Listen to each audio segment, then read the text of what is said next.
Konnichiwa, I'm John Hornick. Welcome to my Japanese Faves series where we'll cover every major type of Japanese food.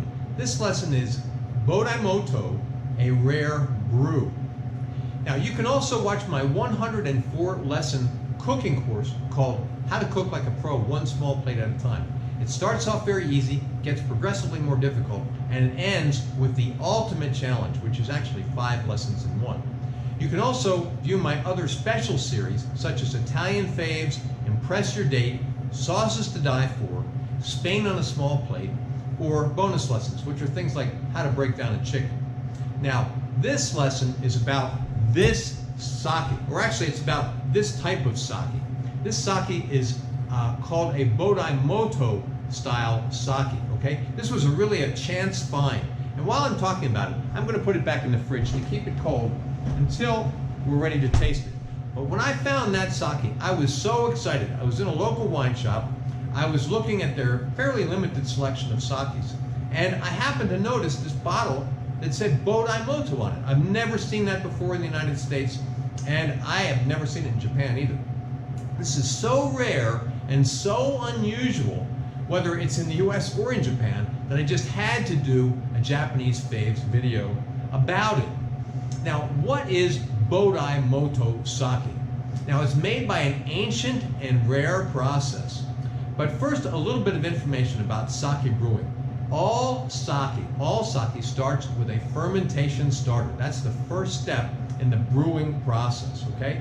And the fermentation starter is known in Japanese as a shubo or a moto. Either word means the same thing, fermentation starter.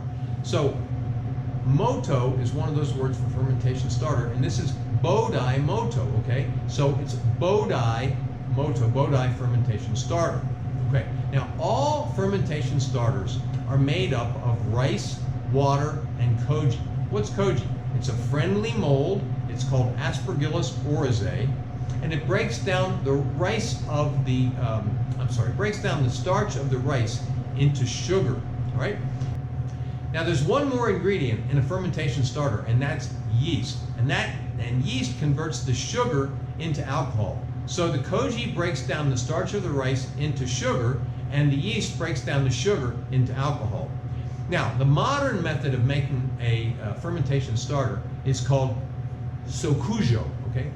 Or sokujo, all right? Now, I'm not gonna go into the details of this, but in this method of making a fermentation starter, the brewer adds lactic acid and yeast to the fermentation starter. And lactic acid prevents the growth of harmful bacteria and allows the yeast to flourish so that it can convert that sugar into alcohol. Now, there are also some other older methods of making a fermentation starter called Kimoto and Yamahai. I'm not going to go into the details of those either in this lesson, but in those processes, they allow the lactic acid to develop naturally in the moto or the shubo. Instead of adding the lactic acid, they allow it to develop naturally, okay? Now, in those methods, the yeast is either added or sometimes it's allowed to develop naturally. Now, these breweries, a lot of breweries in Japan, they've been around for hundreds of years, right? They've been brewing sake for a long time. And there's yeast just kind of naturally floating around in the air. And so at some of these breweries, they don't add the yeast to the fermentation starter. They allow the yeast to develop naturally from the air. And if you have lactic acid, that creates a good environment for that yeast to flourish. Now, with a Bodaimoto fermentation starter, the lactic acid is not added, as it wasn't in Yamahai or Kimoto. And yeast may or may not be added. I've read different descriptions of Bodaimoto. Some of them say you add the yeast, some of them say you allow it to develop naturally from the environment of the brewery. But there's an extra step in Bodaimoto that you don't have in the Kimoto or Yamahai method or in the Sukujo method. And that is this first extra step. It's the first step in the process. You use uncooked rice and steamed rice, and you soak it in water. Sounds simple, right? But when you soak that steamed rice and the uncooked rice in water, lactic acid bacteria naturally develops in the water. Now that water is called soya shimiso, or Soya shimizu or Mizumoto. Remember, moto means fermentation starter, and the word mizu means water, so Mizumoto is fermentation starter water, right? Now, the soya shimizu or the Mizumoto, that creates an environment for the yeast to flourish, whether that yeast is developed from the air or whether it's added by the brewer. Now, that lactic acid water is then mixed with rice, koji, and water, and maybe yeast, to make the shubo or the moto. And then later, that shubo or moto is mixed with more rice, more koji, and more water to make the fermentation mash, which is called the moromi. And from that, you make a quantity of sake.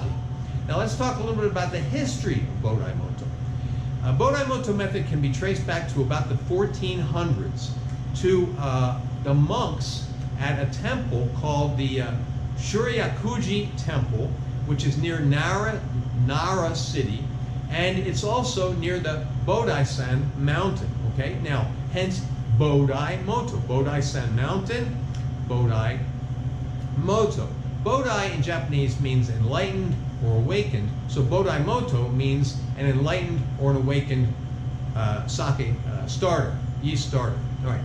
Now, the Shuryakuji Temple claims to be the birthplace of sake, and they claim to have invented the Bodaimoto method.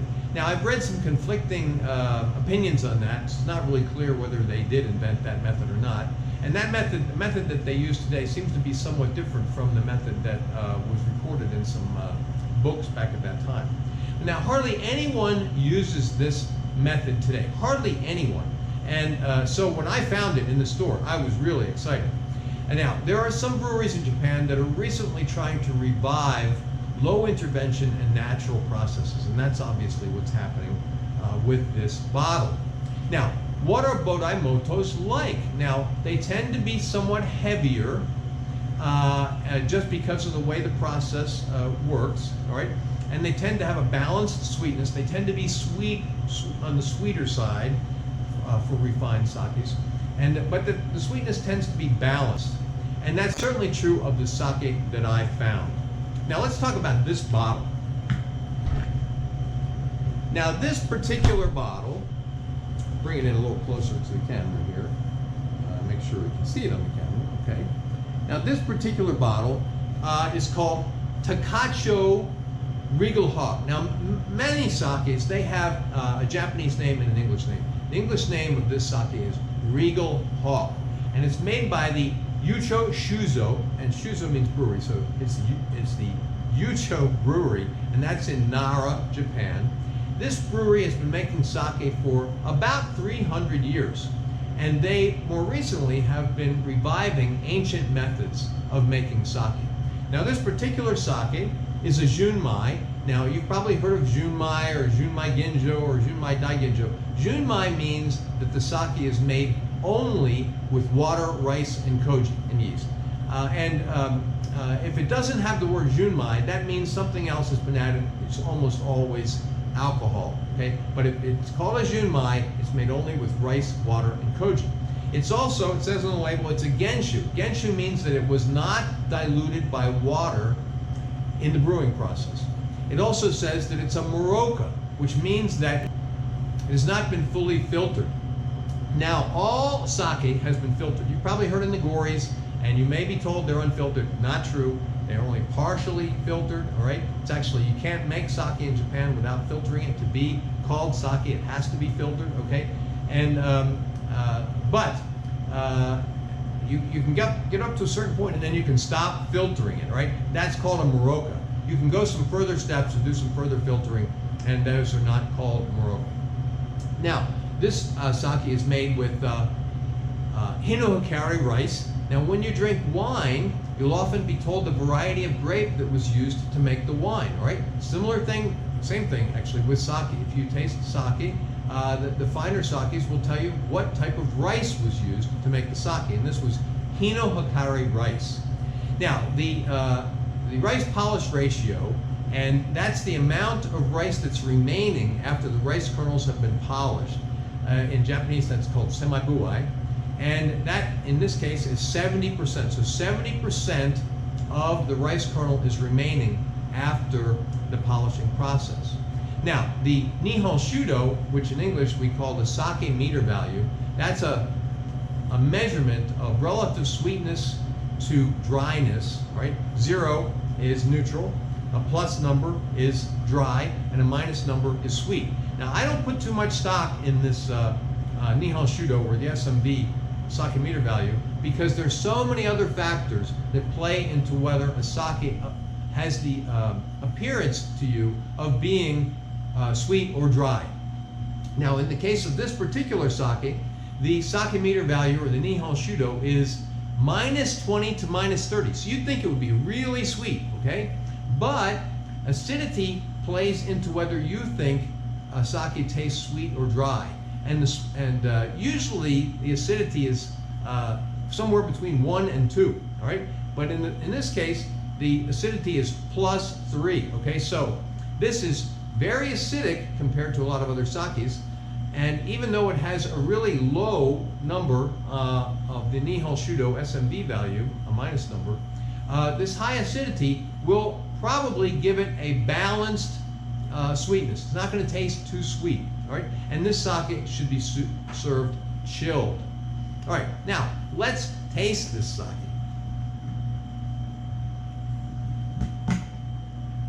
Pour a little bit into an ochoko. An ochoko is a little ceramic cup. And I tasted this sake earlier, but I'm going to taste it here on screen as well. Let's taste it again.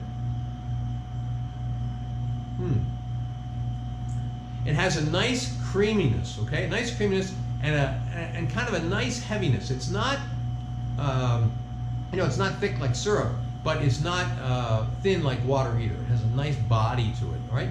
Now, I'm not good with picking out particular flavors like mango or pear or tar or that kind of thing. I'm really just not very good at that. So when you taste it, you can pick out whatever flavors you like. But I think it has a nice balance between sweet and acidic. Not too sweet, and it doesn't taste acidic, but the acidity in it makes this, it tones down the sweetness. It makes it taste not as sweet as you might think it would be. Now, it may be it might have a slight sourness on it.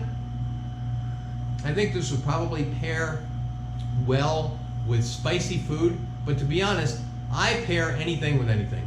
I'll drink virtually any wine and virtually any sake with virtually any food, and I think they're just fine. But not everyone might agree with me.